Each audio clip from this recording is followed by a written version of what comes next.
Babe, big love shoutout. And Diana, hello po sa iyo, ma'am. And kay Saingan Duterte, Bato de la Rosa, Robin Padilla. Ito po yung reaksyon ni Jam Magno. Si Jam Magno po, sa mga hindi nakakilala, si Jam Magno po yung una at dating supporter ni Duterte, nakasama nila sa Surgandos, nila Maharlika, nila Banatbay, nila Thinking Pinoy, at kung sino-sino pa, no? At nila Mocha Oson, nila Martin Andanar, ito po yung isa sa mga kasama nila. So ito, sa mga nagtatanong, ano po ba talaga si Jam Magno? Si Jam Magno po ngayon ay dineclare naman po niya na siya po ay supporter na po ni Pangulong Bongbong Marcos at toxic nga daw po ang mga Duterte. At siya po ang nagsabi. So ngayon, pakinggan niyo po ang reaksyon niya patungkol sa pagkakulong at pagka-aresto ni Duterte at pinaliwanag niya ito sa mga DDS. 'Di ba? Isa ako sa humahanga kay Jam. Ayan. Hello po. Ito po, pakinggan natin ang reaksyon ni Jam Magno patungkol sa pagkakulong ni Digong. Ito na po. My opinion, my reaction, whatever that may be, will not change what happened yesterday. My reaction will not bring him home. My reaction or the way I feel or the way I conduct myself isn't going to affect him coming back to us anytime soon. I chose to be silent because, again, uulitin ko, it is what PRRD told me to do. The last time I spoke to him in person was in July of 2023. That was before I attended the first sauna I ever attended. And that was the time that I asked for his wisdom on what I was going to do with the current situation of Philippine politics. So ito mga kababayan, at sa mga nanonood sa atin dyan na mga magaling umintindi ng English, thank you. Sa mga hindi po masyadong nakakaintindi ng English, bahala na po kayo. At sa mga DDS, English na ito, hindi nyo talaga ito maintindihan. Kahit Tagalog nga, hindi nyo naintindihan. Pero ako na lang po mag-translate para sa inyo. Mamaya. And his answer to me was very clear. His wisdom was very clear. And he said to me, Day, wala kay labot sa away sa taas. Focus diha sa katawhan. Oh, so sabi daw ni PRRD sa kanya, Day, hindi ka kasali sa politika na away sa taas, so focus ka na lang sa tao. Oh, Bisaya 'yun na. Oh, so ito. Dili ka pwede kapuyon, dili ka pwede magpaapekto. Oh, hindi ka pwedeng mapagod, hindi ka pwedeng sa katawhan. Oh, hindi ka pwedeng mapagod, hindi ka pwedeng magpaapekto kasi ang responsibilidad mo ay sa tao. Oh. Ang imong unahon. Dili dapat ka loyal sa bisan kinsa nga politiko. Oh, hindi ka dapat loyal sa kahit sino mang politiko. Even sa ako. He was talking about himself. Kahit tungod kami lumalabay ning tanan. Oh, wag daw maging loyal si Jam Magno sa kahit sino mang politiko kasi kahit si Digong daw dumadaan lang din daw. Hindi naman daw siguro si Digong habang buhay maging presidente. Tama 'di ba? Sabi ni Jam. Oh. We politicians come and go. You cannot dwell on trivial things like petty fights in politics. You should focus on the Filipino people that gave you a platform. Yes, mas mag-focus daw tayo sa Filipino people na nagbigay sa atin ng platform katulad sa inyo mga kababayan. Nagbigay kayo sa akin ng platform. Manood kayo sa akin, magkaroon ako ng channel. So thank you so much. So mag-focus ako sa inyo, magbigay ko ng balita sa inyo na hindi fake news, walang halong kabalbalan. Pasensya na po kung ako minsan nagmumura kasi dahil din po yan sa mga kalaban or sa kabila ng mga bobo nga. Di ba? Vario Alfresco, maraming salamat sa yung $10 super sticker. Thank you so much po. 10 Hong Kong dollar. Thank you po, Ma'am Vario Alfresco. Ba, anong sabi daw ni PRRD sa kanya? Mag-focus daw siya sa tao, wag sa politiko. Kasi ang mga politiko, dumadaan lang yan.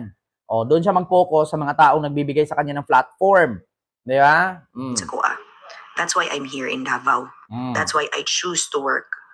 And that's why I chose to work despite how I felt yesterday. Sa mga tao nga niingon, hilom lagi ka ika, nga grabe man kay Duterte. Dili po ninyo katungod magpatingog sa ako. Bakit daw tahimik si Jam? Di ba diehard Duterte daw ito? Sabi naman ni Jam, hindi daw kayo ang pwede magdikta sa kanya para magsalita siya. Sabi niya sa mga DDS, kasi tinanong siya, bakit tahimik ka? DDS ka nga, di ba? Grabe ka maka-DDS, diehard ka talaga. Sabi niya. Never na ninyo nahimong katungod na butan ko kung sa akong isulti. Wala daw kayong karapatan, wala kayong rights. Kung ano man ang gustong sabihin ni Jam, kung manahimik man siya magsalita, wala kayong rights. Yeah? Or kung kanus ako mustorya. Kung kailan daw siya magsalita, kung ano daw sasabihin at kailan niya gusto. Yeah? Because I came into your lives. If kailan mo na ako daan, wala man sad siguro na ako ki-announce. I just started making videos. I defended him the way I knew how. And yet he knew that what mattered more to me is actual help. My opinions and reactions will not help people in hospitals. It will not bring comfort to the people who have relatives. 'Di ba? Ang kanya dawng reaksyon, ang kanya dawng opinion, hindi daw makakatulong sa mga tao na nahospital, hindi daw nakakatulong sa mga kamag-anak nung mga kamag-anak ni Digong, kanyang reaksyon. So, bawat isa daw sa atin, wala tayong rights na tanungin kung kailan ang ganito, kailan ang ganyan. O, katulad kay Abrisa ng Davao, o putang ina mo, nagpakapagod kayo dyan sa Davao. O, pasensya na, nagmura na naman ako. Kasi mayroong isang DDS na naman nag-comment dyan. O, bago ko ipagpatuloy itong reaksyon ni Jamagno, ha, mga taga Davao, nagrarally kayo dyan. Napagod kayo sa kakarally. Nakalaya ba si Digong? Di ba hindi? O kasi bubo nga kayo. Tuloy. Family members who have died for their funeral and burial needs. My opinions and whatever it is that I'm going to say is not going to give medicine that is needed for people who come into our offices 200. Di ba? Ano man ang opinion niya, ano man ang sabihin niya, ano man reaksyon niya patungkol sa pag-aresto ni Duterte, hindi daw yun nakakatulong para magbigay ng gamot, no, mga needing, o mga medicines para sa mga nangangailangan na tao. So, tuloy. And tingog centers all over the Philippines who actually need help. People who have it much harder that they cannot prioritize politics right now. Na mas unahon pa nila manginahanglan og tabang kaysa sa mag-react sa issue sa politika sa Pilipinas. O, di ba? O, narinig nyo, sabi ni Jam, mga DDS, unahin ninyo ang sarili ninyo, unahin ninyo na kung halimbawa may sakit kayo, may pangangailangan kayo, unahin ninyo yung gawin kaysa sa mag-una-una kayo dyan sa pagre-react, pag-rally-rally, wala naman kayong napapala. Sabi naman, di ba? Ano ba sabi ni Jamagno? Anihin ninyo, unahin ninyo mag-react kayo dyan, magbablog-blog kayo dyan. Kung may sakit kayo, unahin nyo, maresolba may sakit kayo, wala kayong bigas, unahin nyo makaresolba na may bigas kayo, hindi yung mag-rally-rally kayo dyan. Bakit? Wala kang bigas, tapos nakulong si Digong, mag-rally ka, magkakaroon ka bang bigas? Mapapagod ka lang, mauuhaw ka lang, mabilad ka lang sa init, masira ang skin mo. Di ba? Those are the people that I am responsible for and choose to help during this very difficult time for some of you. Or for most of you. Diba? It does not mean that I love PRRD any less or that I do not stand with him just because I am silent. It is because he knows exactly how I feel and he knows when exactly I want to speak. Because what I'm going to say is going to hurt even him. Because I've already said it to him. And ni aming gid siya nga day sakit na sa ako So kasabot siya how I feel. Sakit diba? So si PRRD daw, umami na daw sa kanya na day, sakit na sa akua. So, kung si PRRD pa lang, alam na ni PRRD ang mangyari at alam na ni PRRD ang consequences at patutunguhan ng kanyang ginagawa. Inamin na daw ni PRRD kay Jamagno. Posibleng hindi ito nag-uusap. Diba? So kung si PRRD nga, tanggapin na lang kung ano ang mangyari, bakit kayo mga DDS dyan? Wilga kayo ng wilga. Ito lang bago ko ipagpatuloy si Jam, sa totoo lang mga kababayan kayo to do wilga kayo dyan. To do, lagay kayo, bring him back or bring him home. Di ba? Bring back home kay PRRD. Yung asawa nga niya, hindi sumama doon Tapos kayo, ano-ano ba kayo?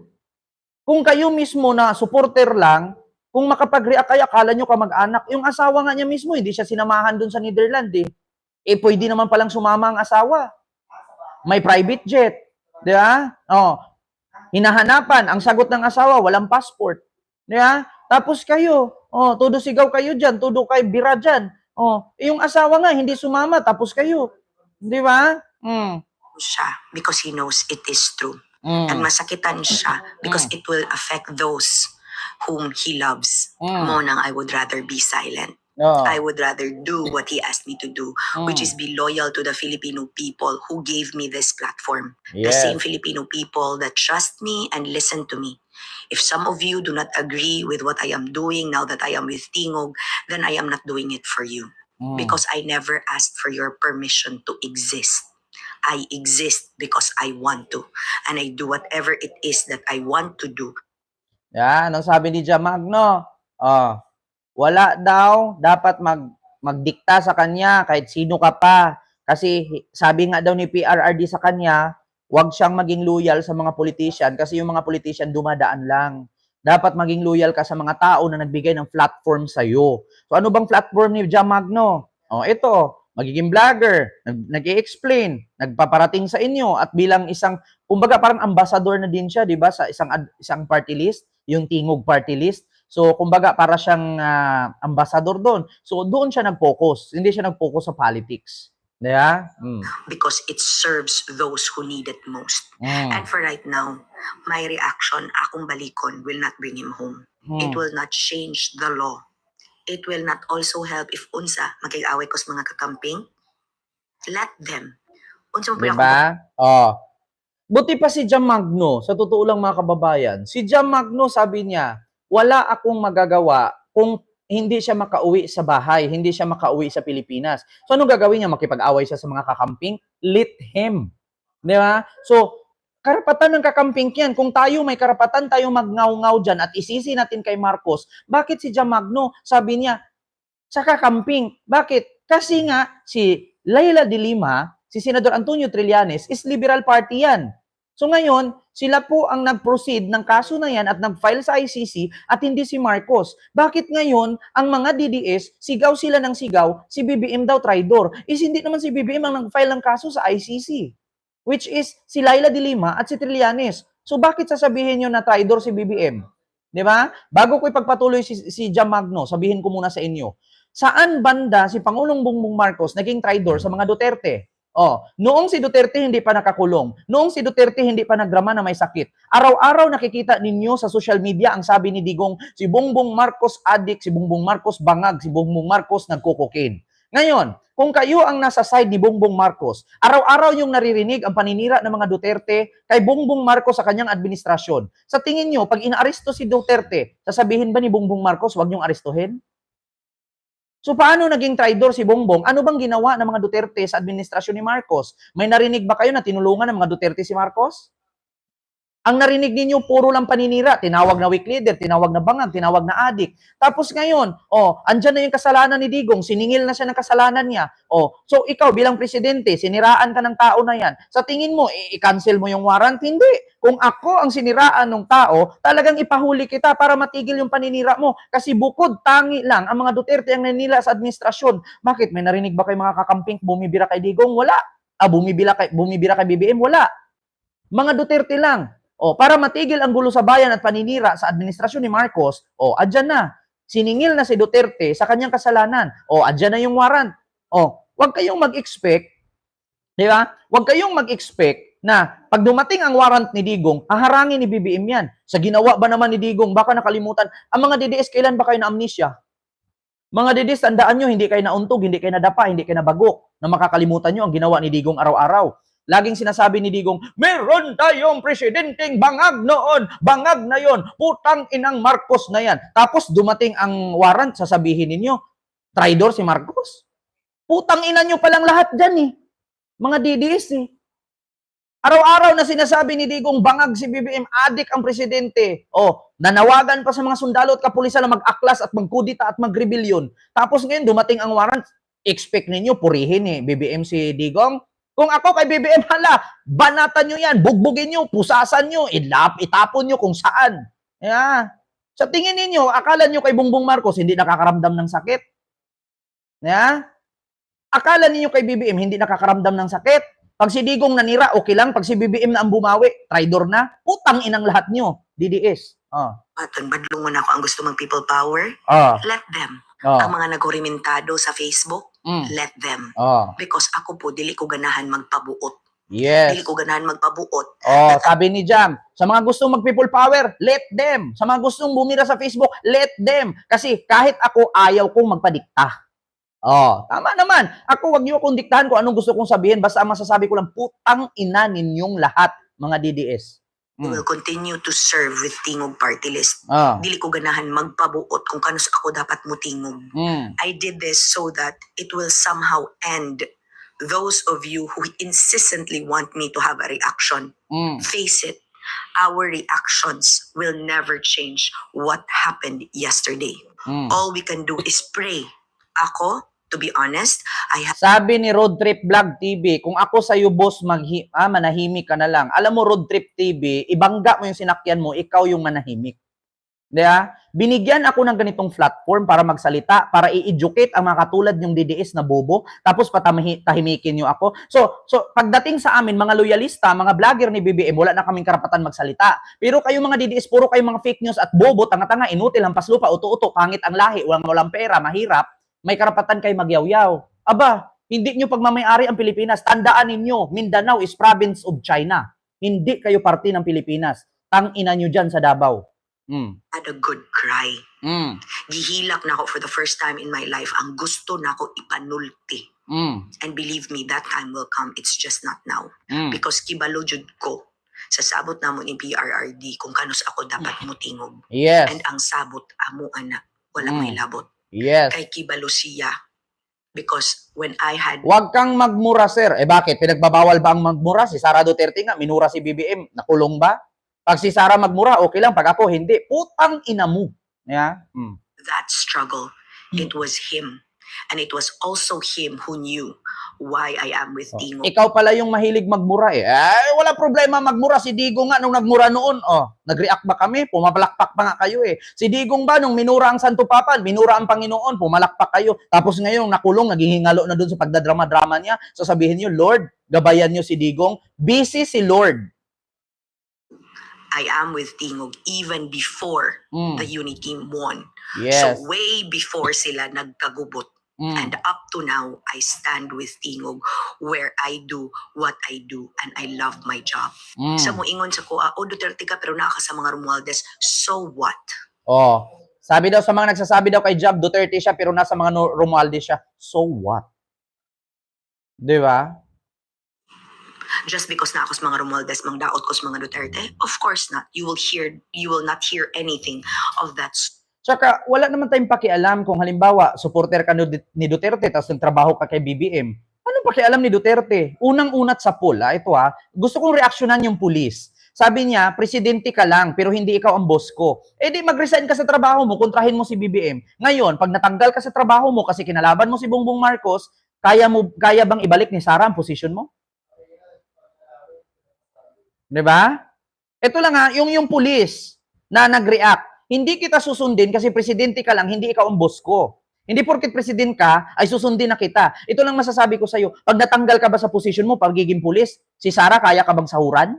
Mga Duterte, kaya ka bang ibalik?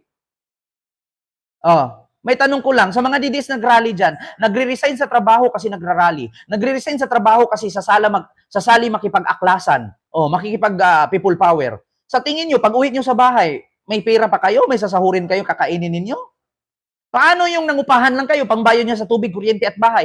Tandaan ninyo mga kababayan, kahit magsirko balintong kayo dyan, kahit magbigti kayo, magluk-luk kayo dyan sa harap ng social media, kahit pa mag-finger kayo dyan, maghubad kayong lahat dyan, mag-rally, hindi nyo na maipauwi si Digong dito. Bakit? Kahit gaano ka-impluensyang tao si Rodrigo Roa Duterte, ang dating presidente sa Pilipinas, na may kaso ngayon na crimes against humanity, hindi nyo na kayang ipauwi si Digong dito. Bakit? Kahit gaano kalakas ang power niya dito sa Supreme Court or hawak pa niya ang ombudsman, walang kapangyarihan ng ombudsman or Supreme Court na gamitin ang power dito sa batas natin doon sa international law.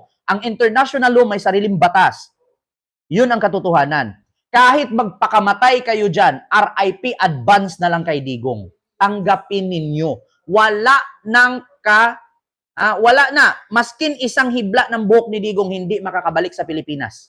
Maliban na lang kung bunutin ni Sara.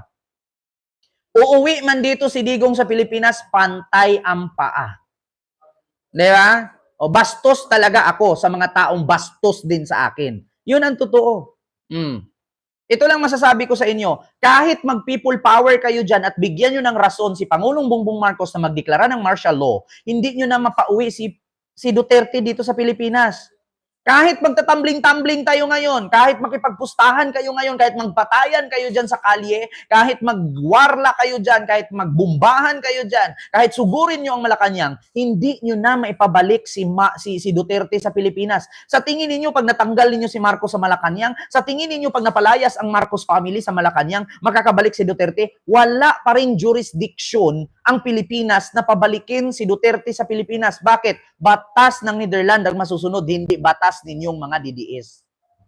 Uulitin ko huwag maging tanga. Kahit magsirko balintong kayo dyan, kahit magtatambling-tambling kayo dyan, kahit palumuhod ka mula sa bahay ninyo papunta sa Quiapo, mapudpod ang tuhod mo, kahit maubos ang boses mo, kahit mapanot ka, makalbo ka, mabulag ka, mabungi ka, hindi na mapauwi si Duterte sa Pilipinas. So anong ginagawa ninyong pagrarally?